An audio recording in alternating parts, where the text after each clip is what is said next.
Hello, everybody. Welcome to another episode of the Thriving Adoptees podcast. Today, I'm delighted to be joined by Jyotika Acharya. I'm looking forward to our conversation today, Jyotika.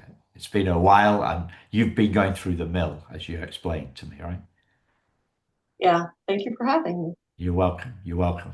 Um, so, a lot of us are going through the mill at the moment, and Jyotika works in Leeds St Nick's Kids. You do a lot of international adoption. And before we hit record, you were saying that resilience is key. Yeah. And it's a theme that we keep on coming back to and back to on the Thriving Adoptees podcast. So 650 episodes in, I would guess, I don't know how many, 10, probably 10, at least 10% of those we've talked about what we've talked about resilience. And you were telling me about the tough stuff that you're going through, but you were doing that with a smile on your face, right? So that tells me you're either laughing rather than crying, or I just don't know. Like what? Tell me what where do you draw your resilience from, Jyotika?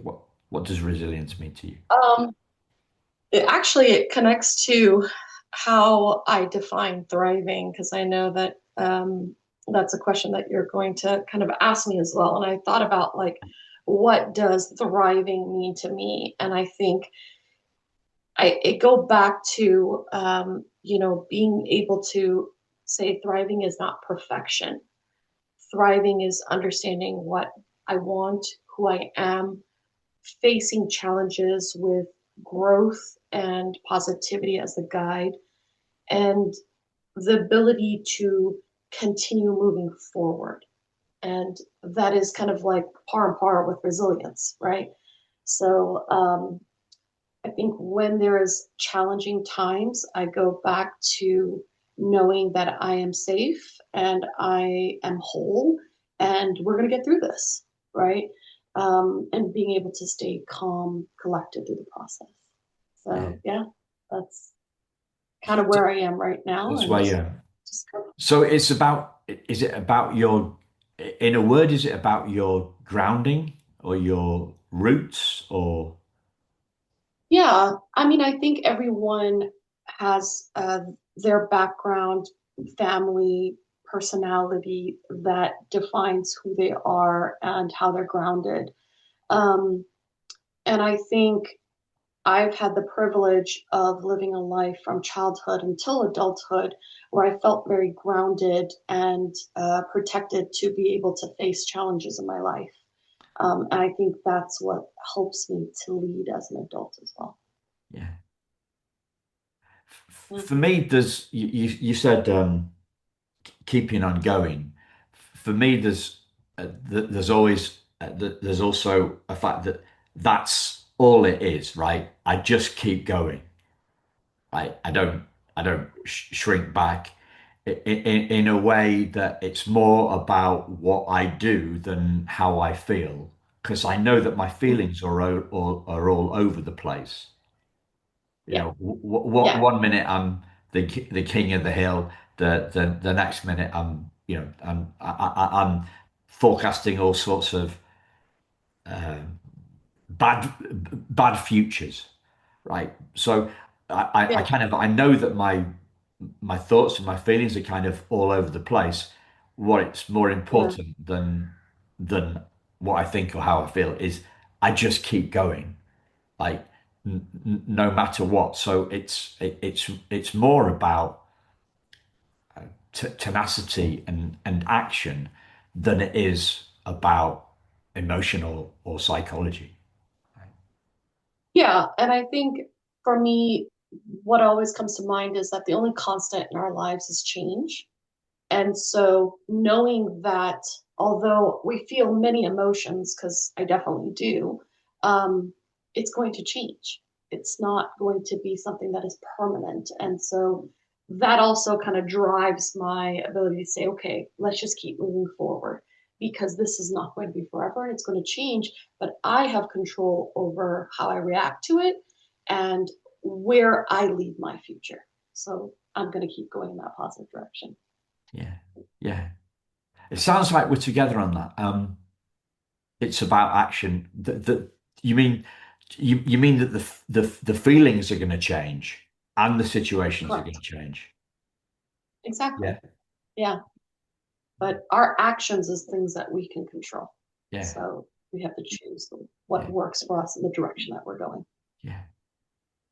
Well, one of the things that's uh, coming clear to me at the moment is this idea that, or the truth, as far as I can, as far as I can see at the moment, is that our we often talk about trauma and the relationship between trauma and um, and thriving.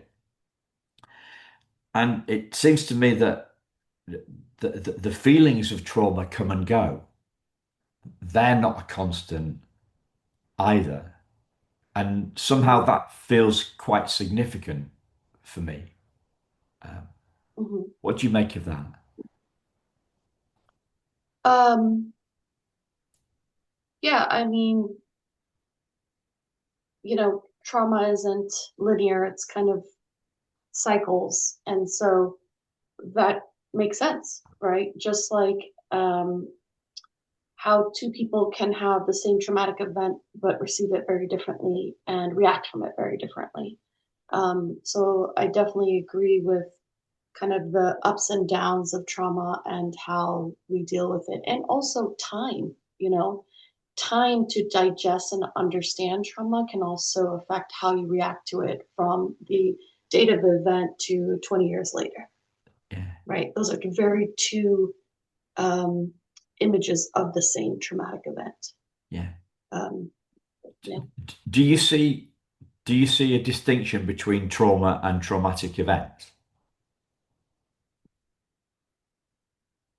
From an emotional standpoint, or just as, I mean, the traumatic event is leads to the interpretation of that trauma for that person, right? Yeah, But how it affects that person is very different to the actual traumatic event, yeah, right? So yes, they are different, but one affects the other. One doesn't is not there unless the other is there, right? You have to have a traumatic event to then have that trauma experience. yeah. So, how do you see the relationship between trauma and thriving? Um, I think it's hard to, you know, if you only had good experience in life, which is unrealistic. It's hard to then be able to see what how you can overcome challenges, right? So I think in order to thrive, we have to experience trauma. And again, trauma is a spectrum, so I'm not talking specifically about on this end or that end, but in general, events that can be traumatic in our lives actually allow us the ability to then better understand who we are and how we can overcome and therefore thrive. So I think you do need one to be able to really see the potential as a human for thriving, right? But I think the level of trauma that you experience also guides your ability to have coping mechanisms in place to be able to thrive. So what if you have traumatic if you're having a traumatic childhood, your adulthood could be impacted by the fact that you didn't have the right foundation to understand how to overcome that trauma, right? So I think it's really important that children are given the foundation that they deserve to be able to thrive, right? Does that make sense? Because if they don't, then you're expecting an adult who has not can't understand, or doesn't have the tools to understand how to thrive and expecting them to thrive. Yeah, yeah. So So, let's broaden it out a minute and let's go back to the question that you're probably expecting me to ask you first, right? So What does thriving mean to you, Jyotika? Um, Thriving to me is really going back to being able to feel whole as a person, right? I'm not seeking perfection. To me, if I say, okay, I've thrived in as a person, I'm looking at the relationships I have, I'm looking at the challenges I've overcome, I'm looking at my ability to be able to grow as an individual in my home for myself. That is thriving for me. So as a person, am I thriving? I'm looking at these relationships and my community and where I am and what I am doing to impact my community for the better. Yeah. So when I hear the word wholeness, I see that as kind of the the end of healing, right? So what healing means to me, healing is seeing our wholeness and feeling whole. Yeah, Yeah. So that's the kind of the individual part of it, and the and also it's about being okay with the whole of our emotions as well, yeah, rather than trying to kind of suppress them or it's the stuff that we've processed. It's the stuff that yeah, we've processed. So I think about that as uh, you know, healing as being the process, and kind of wholeness is also my whole. Wholeness is maybe the outcome from that. yeah, absolutely. And not just the good emotions, right? When we talk about healing, we have to be able to acknowledge the emotions that don't make us feel great and or uncomfortable, right? So those are the hardest when you talk about healing and or feeling whole. You have to recognize the emotions that trigger behaviors that you may be uncomfortable with, and saying, where is this coming from? What am I feeling? And be able to retract and say, okay, this is where it's stemming from. And understanding that emotion, good, bad, or indifferent, is really, really important to healing. It can't just be the good stuff, it has to be the bad as well. So your definition of thriving seems to have both that kind of internal aspect and the external aspect. So can you expand a little bit more on that? Yeah, I mean, I think, in anything that we do, um, I think in life, it starts from who we are inside, then goes outwards, right? So, nothing to do with adoption, but like we talk about, our physical appearance, for example, right? And you go to the doctor and say, I have this on my skin, or I don't feel this way, or I don't feel as good as I want to. And we focus on the outside. And typically, a lot of nutritionists, doctors, professionals in this area will say we need to go inward. Let's look at what's happening inside of your body, because that's going to be a reflection of what's out here. And I think emotions and our behaviors and our thoughts are the same. What's happening here and inside of our bodies is reflective of how we behave, how we react, what triggers us, all of the things that you see on the outside. So it always starts in the inside, right? I think it's I'm not Buddhist, but I do love the Buddhist philosophies, and I love the idea of meditation.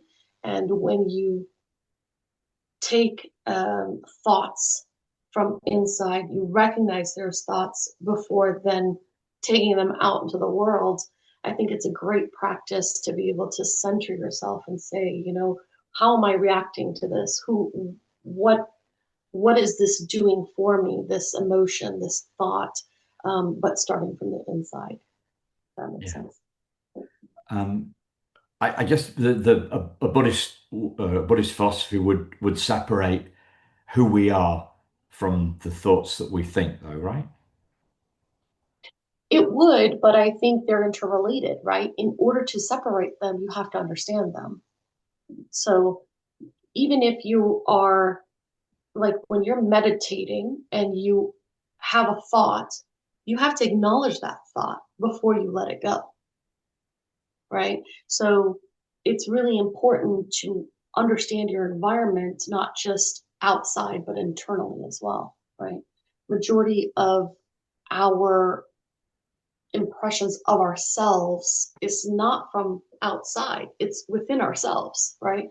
We have already made up our minds up of who we are and how we feel about ourselves.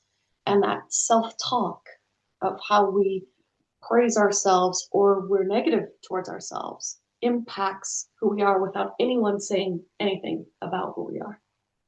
Right. So it's like that internal understanding of your feelings, your thoughts is really, really important to me. I think it really helps in the process of healing. I, a guy that I follow talks about meditation being who we are rather than a process that we do. Does that make any sense to you? Meaning like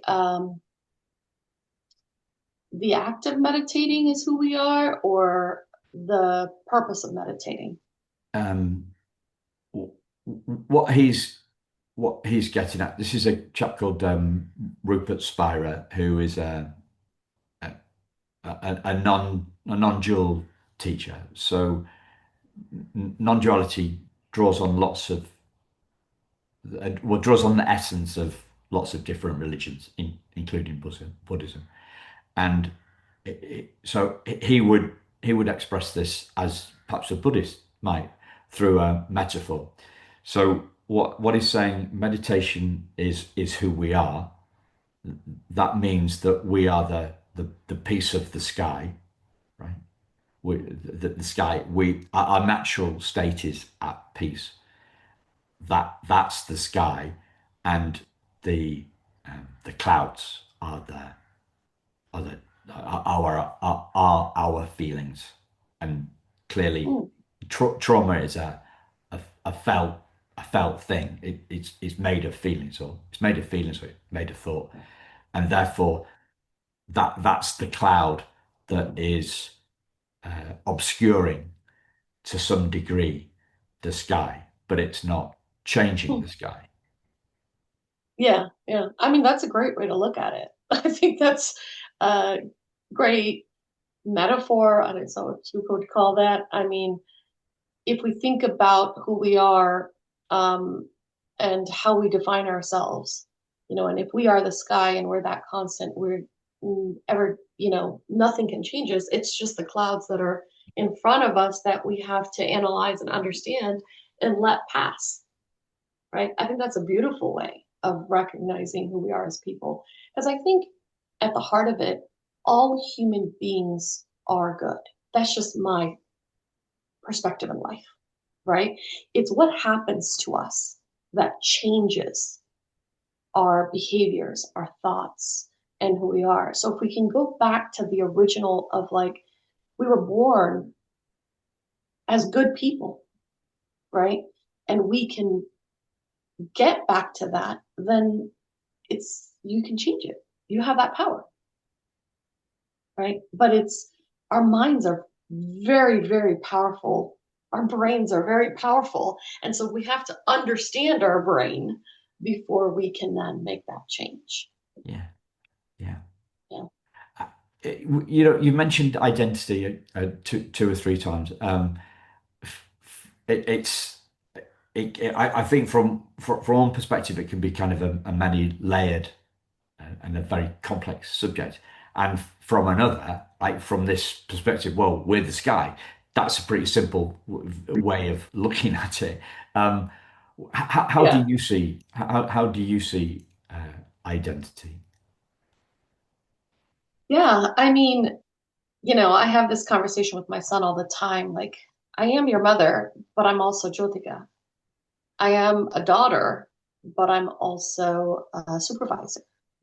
I'm a supervisor, but I'm also a colleague. Like, we take on so many roles, and our identities are, so complex that I think I try to go back to the root, which is, you know, who am I to the core? I mean, I am a person that thrives to be kind and to be gentle to the world. I thrive to,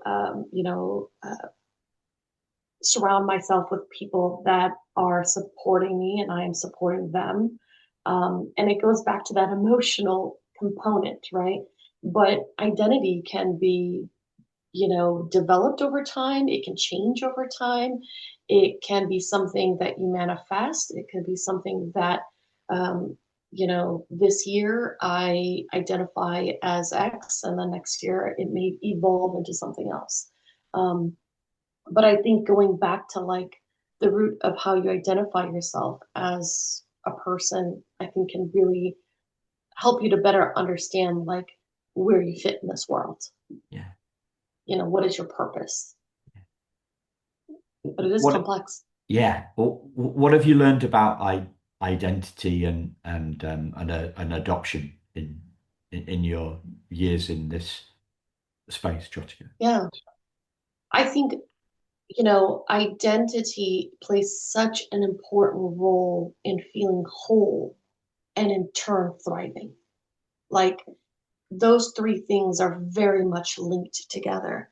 I think in my professional role, my goal is always to think about like what am I doing today that I can do better from yesterday to help adoptees thrive and therefore feel whole. Then that goes back to their identity, right? Um, I don't want them to just belong in a family. I want them to be able to know who they are and why they belong, right, in a family. So it's understanding the painful parts alongside the great parts to be able to feel whole.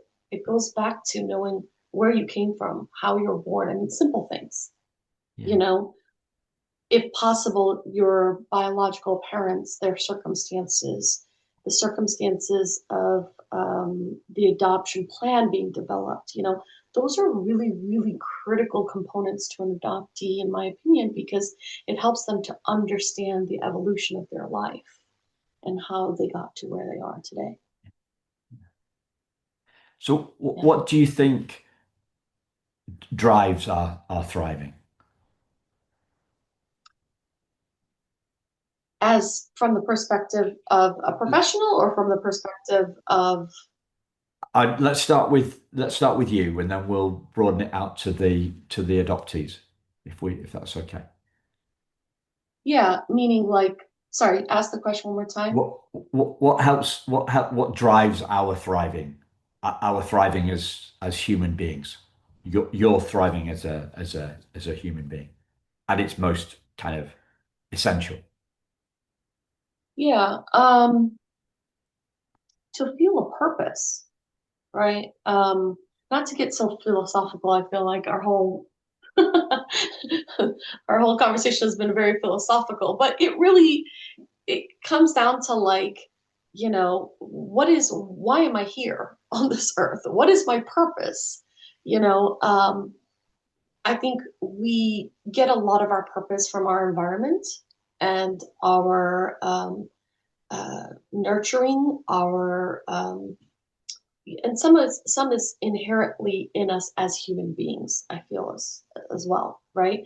But I think our purpose plays a big role in our ability to thrive, and our purpose is um, impacted heavily with our own feeling of self and our identity, feeling whole. You know, when we have those things, I think we can find our purpose. When we have gaps in feeling whole, then we're focused on feeling whole and not what our purpose is. And so then you're always searching for something else. I don't, does that make sense? Yeah, I think this is what you're getting at. You're back to that internal external thing. So Right. the internal feeling of wholeness, it gives us the grounding to go out there and make a difference. Come from becoming from a safe place and Yeah. expressing ourselves in the world rather than somebody that is shut down and locked away in their room. Depression. People with a lot of depression don't tend to go out a lot. Do you know what I mean? Yeah. Is our focus on our own troubles, or is our focus out making a difference in the world? And until you felt you feel whole on the inside, then you're not going to be doing a lot of work on that. Not be Yeah. focusing on outside, because you everything's going to all your resources are kind of driven on your solving your own issues. Kind of, that's Yeah. how it felt. Yeah. Correct. Yeah. And I mean, sometimes I think it's hard to find the space if you are playing catch up, right? To do that. If you're given that ability as a child and you develop it over your childhood, it's much easier to do that self reflection later in life, right? Because you've already gone through the areas of feeling safe, of understanding that you belong, and then you can gradually go into developing an identity and then being able to face challenges in life and thrive. I mean, they're so interconnected. I mean, it's not saying that children that haven't had that ability in childhood can't be resilient and overcome and be able to heal and thrive, but it definitely changes the trajectory. And so I think as professionals, as humans, we need to do our best to be able to give children that opportunity when they're young, you know, so that they can thrive. Yeah, yeah. Yeah. I once interviewed. No, it wasn't an interview, to be fair. I spoke with a trauma expert years ago, and it wasn't an adoption trauma expert. It was a broader trauma that she was looking at.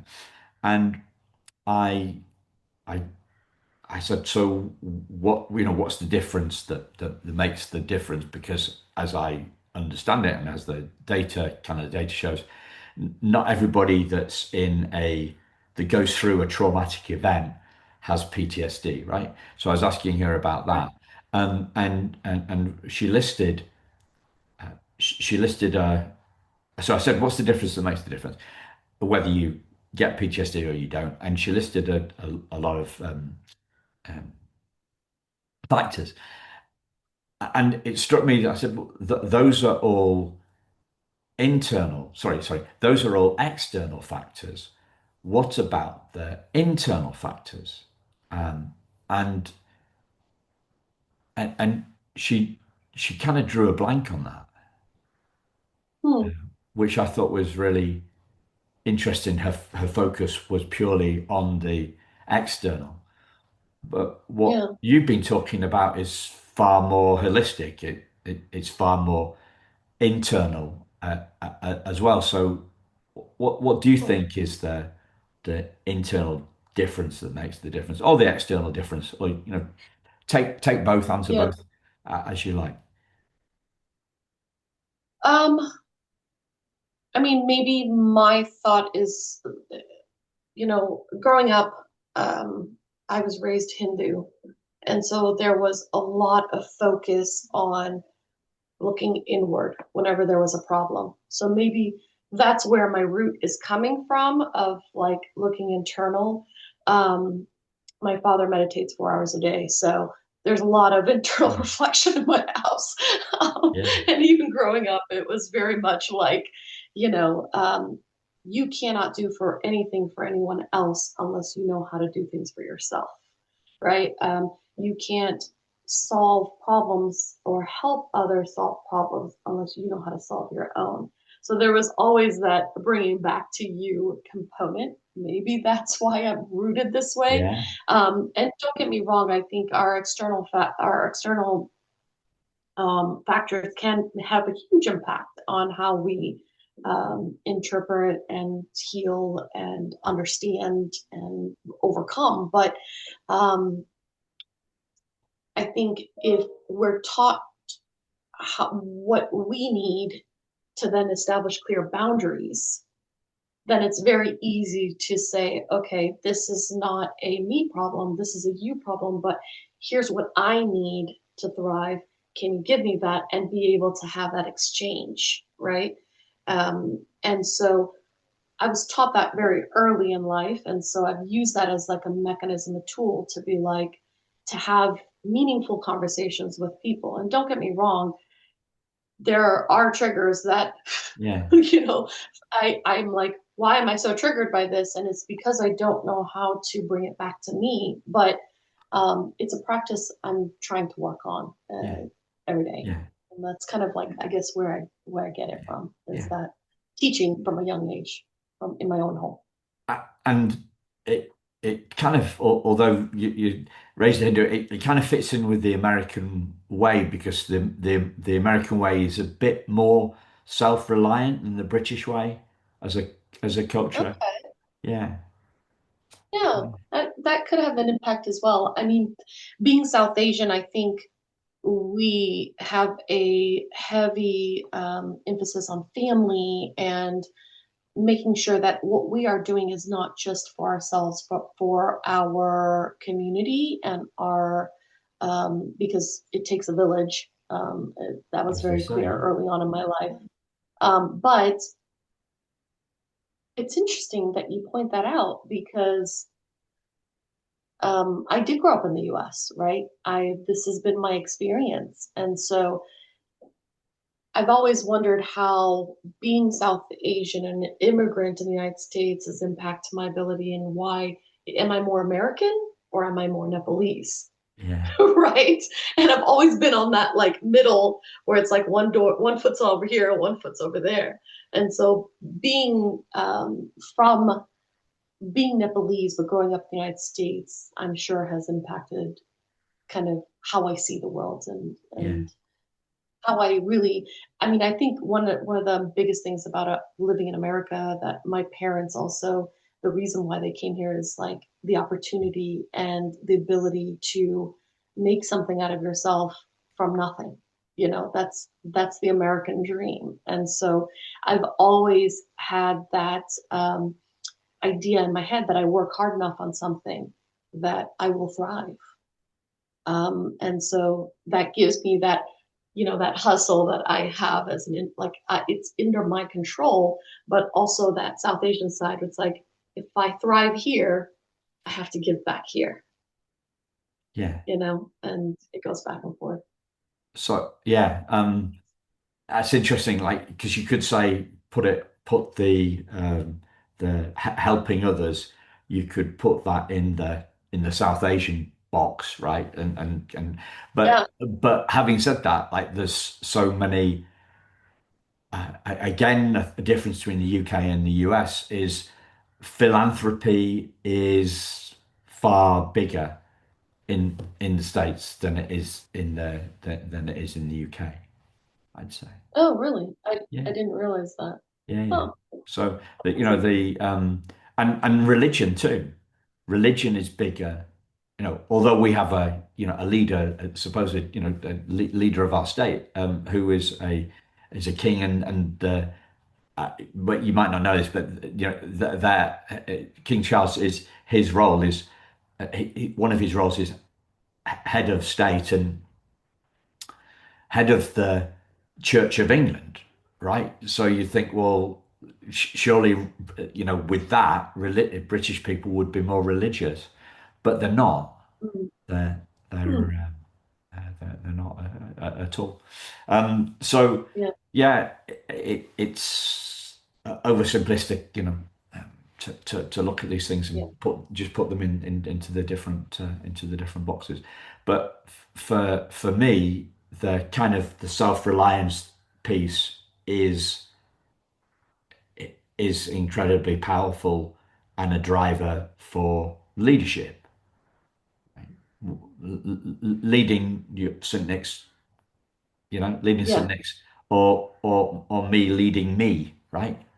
yeah, yeah, You, yeah. we have to be self-reliant. We're not waiting for somebody else to tell us tell us what to do, you know. Yeah, yeah. No, I mean, yeah, you definitely need, when I came into this role of executive director, I was, thinking how I want to build my team. And yes, I think self-reliance is really important, but also, you know, there used to be a time where we used to look at hierarchy, vertical, and now we look at it horizontal.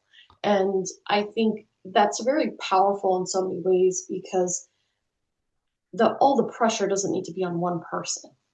I can lead a team of very strong people that have the same goal and mission as I do. And so the way that I look at leadership is very much on a horizontal platform where I'm there to guide, but all of the individuals in our organization are brilliant. And yes, some are still learning, others are more advanced, but they all have such great potential. And I want to really be able to help them thrive so they can then help parents thrive. And then the parents can then thrive as for the children and help them grow where they need to be. So I feel like having that perspective is only going to help the end goal, which is the adopted children, right? Yeah. But it does take a drive to be able to say, okay, let's organize and put this forward, right? And implement the plan. But I know that I have a strong a team behind me. And so I feel like that makes it a little bit easier, if that makes sense. Yeah, yeah, yeah. Where do you see the I mean, because it's a golden thread, between the putting the kids at the top and the kids, the parents, the professionals, and the leaders. So I see it like a golden thread. Where do you see the challenges and the obstacles along that golden thread? I think some part of it is communication, right? As professionals, we only can can help the parents if the parents communicate a need, right? And so some of it is like us having policies and procedures in place that help um, them understand a need they may not even know they need, right? And being able to see what history and professionals that come before us have already learned and having those in place as a wraparound service for adoptive parents, right? But some of it is also making sure that we are getting feedback from adoptive parents so we know how better to help them. And I think one of the challenges that I have as a professional in my experience is it always seems to be, I don't know how to shorten the gap between a crisis happening and communication prior to the crisis so we can prevent the crisis, Yeah, right? So I think that's a huge challenge is continuing to tell families that we are here for support. So you need to reach out to us anytime you have a question, a yeah, thought, something that can help you to better parent the needs of these children, right? Because I want to prevent a crisis as much as I can. And I think every professional does, right? It's never you don't or you're not working your optimal self when you're working in a crisis. So that proactive approach is really important, but sometimes getting the feedback from adoptive parents for multiple reasons, right? Life gets busy, stressful, you have multiple obligations, you're juggling a lot of balls. And so sometimes that doesn't come to the forefront of your mind to say, oh, let me call my social worker, ask these questions because I'm having an issue today. I think that's a huge thing. And then also helping parents understand that they don't have to have all the answers, right? We don't have all the answers, but we have tons of professionals that we can lean on, and feeling okay to ask for help, right? I think, and I think more and more parents, because of our resources to technology and just having the web to as a resource, they do have a lot of information, but synthesizing that information to understand when you need something is still a huge challenge, right? Um, it's it's something that I continuously think about. Can I do something proactively, so it's a question that's posed to the adoptive parent so they're thinking about it before it happens, Yeah. right? I mean, there's a reason why we have post placement reports or post adoption reports, to be able to have a space to talk about what their needs are and assess those needs. And while those are important, we only do post placement, post adoption reporting, mandatory requirement for reporting for a period of time, maximum 2, 3, 5 years, right? I want families to know that they can come back to us 10 years from now, because their needs are going to be very different than when that child is 5 years old in their care, right? At 10, at 15, those needs change. I think that is a continuous challenge we have, but something we continue to work on, Yeah. to better that thread between professional, parent, child, Yeah. to keep the Yeah. child the top priority. Do you think that because we talked about self-reliance, do you think the self-reliance gets in the way of parents reaching out? Yeah, I mean, I think there's a lot of pressure in society to try to do it on your own, Yeah. right? Especially in the United States, we're so focused on, you work hard enough, it will, you'll achieve it. So I think if I'm thinking about myself, as a mother, I do have a lot of pressure to be self-reliant. I don't want to burden my parents. I don't want to burden my community. I don't want to burden my support, because I should be able to do it by myself. And letting that go can be quite difficult, because it's kind of embedded in your mentality, in Yeah. your, in how you are told that you should be able to do it by Yeah. Yeah. yourself. Um, and being able to break that barrier, I think, is really important. I think for us as professionals, to let parents know that it's not a negative thing to reach out. It's something to show your strength. Yeah. You Yeah. know, um, yeah, Yeah. Although I think generally, and this is a massive opinion, right? Just based on all the conversations I've had, um, I do think uh, British culture is generally speaking less self-reliant, but in the kind of like adoptive parenting space, I don't see it makes a difference. I think hmm. I think British parents are equally reticent on occasion about getting back in touch. And I think you talked about the time delay here. So if they if the problem happens, if the challenges, often as they do, are happening in the teenage years, then they're thinking, well, I'm not going to go back to an organization that helped me adopt this child 12 years ago, 13 years ago. Yeah, The connection sometimes can have been lost. You know. yeah. And or maybe they feel that that is not a direct impact to the adoption itself. But that's where, you know, I mean, I don't want to speak for any adoptees, but I think from what I have heard, Adoption is something that adoptees reflect on, or the adoption process, and or is intertwined with their identity. And so it's something that they reflect on throughout life, right?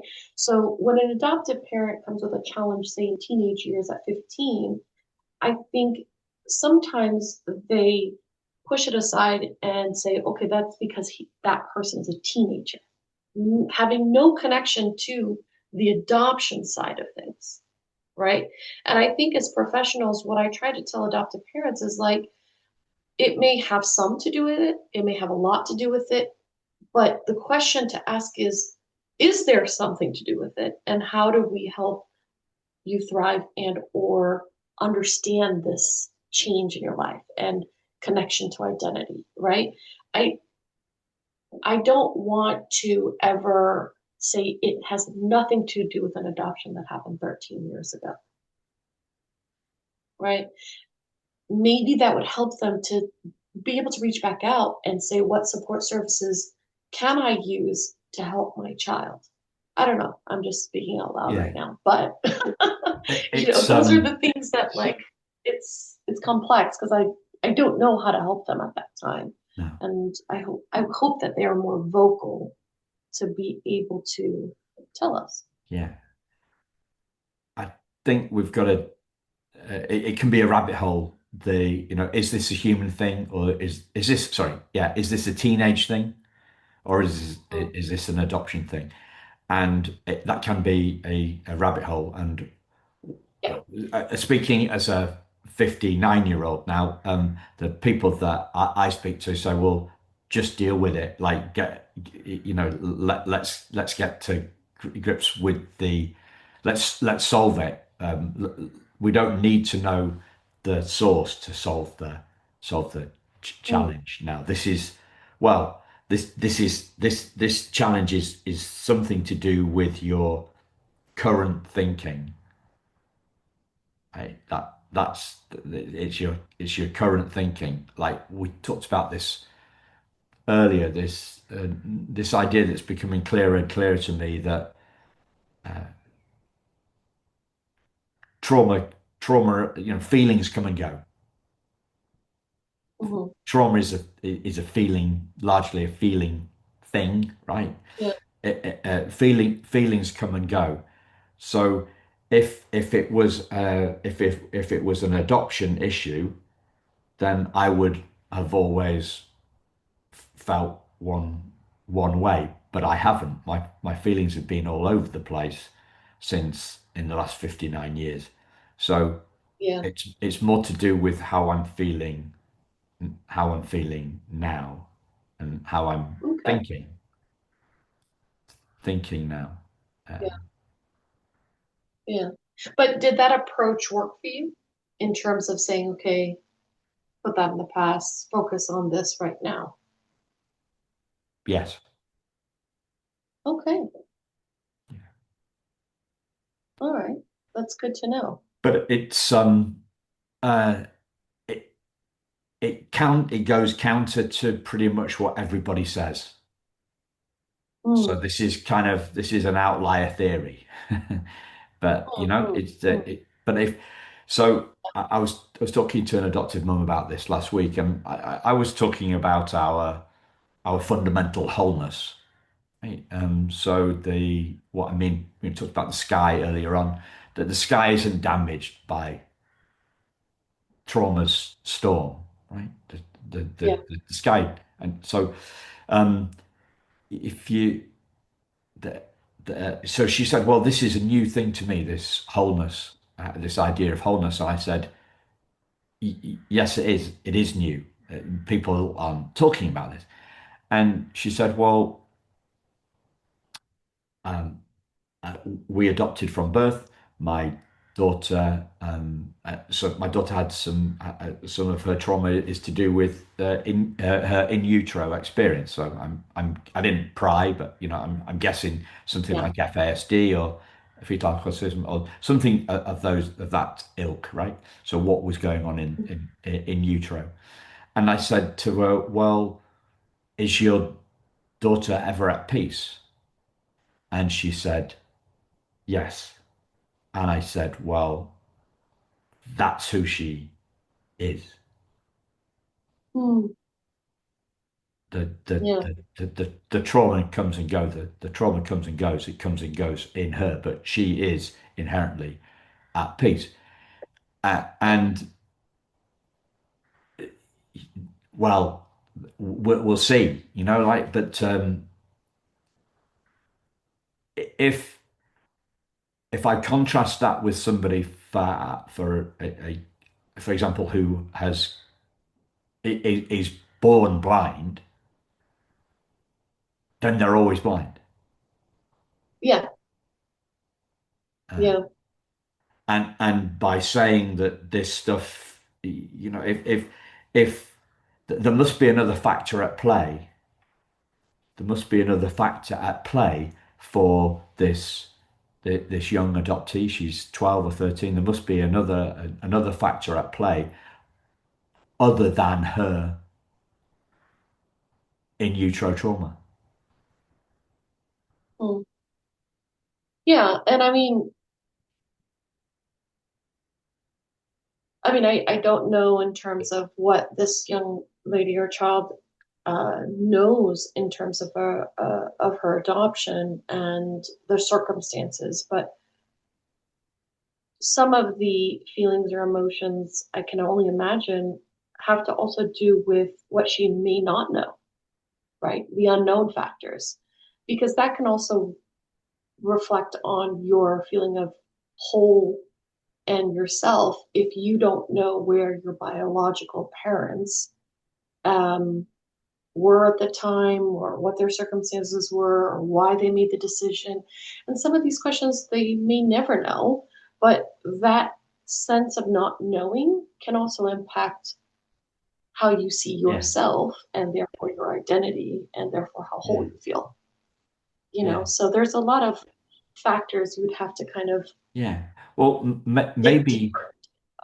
maybe that questioning is something that comes and goes, right? So she's playing with her friends, right? I mean, she's 12, 13. So she's whatever she's doing, she's not playing like a 6-year-old, but Yeah, when it's not on her mind, how big is yeah, a problem? How is it big is a problem when you're not thinking about it? not at all. Yeah, Yeah. Well, yeah. So exactly. so thought is what I'm suggesting really here is that thought and feelings are um, transitory uh, transitory experience, and maybe the challenge is to do with what's going on in the moment rather than Yeah, just than yeah, some in utero trauma. Being curious yeah, about it in terms of growth, right? yeah, yeah. No, absolutely. It's hard to know for sure, but it could be some to do with adoption. It could do nothing with adoption. It could do, Yeah, but it really, I think the focus for me with adopted parents is to let them know that they should always save a space for that conversation, right? yeah, And if it has nothing to do with, um, you know, their history, their childhood, their adoption, then you can let it go, but never assume that it yeah. doesn't. Cool. Yeah. So we're coming in on time, Jyotika. Is there anything that you'd like to share that I've not asked you about? Um, no, I think this question of what does thrive mean to me, I appreciate you asking because I think it only helps us as I think as for me as a professional, as a human being, to really think about uh, what this means for the children that we serve and the families we serve. So I thank you for posing this question. I Yeah. had written down all these thoughts this morning with my coffee, and I was like, wow, I don't think I've been this reflective of this Right. word all my almost 20 years of doing work in this area.